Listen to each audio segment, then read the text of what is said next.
अंतरावर आपल्या न्याय मागण्यांसाठी लढणाऱ्या विद्यार्थ्यांवर झालेला पोलिसांचा लाठीचार्ज अत्यंत संतापजनक आहे। याच दडपशाहीच्या विरोधात आज अकोले तालुक्यात तीव्र निदर्शने करण्यात आली।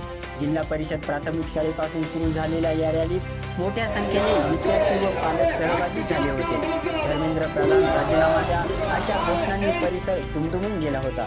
यावेळी बोलताना डॉक्टर अजित नवले यांनी सरकारच्या भूमिकेचा तीव्र शब्दात निषेध केला।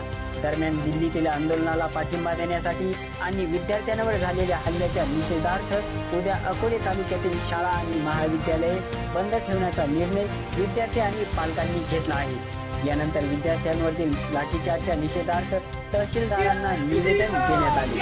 अधिक अपडेटसाठी पाहत रहा जनसंवाद। धन्यवाद।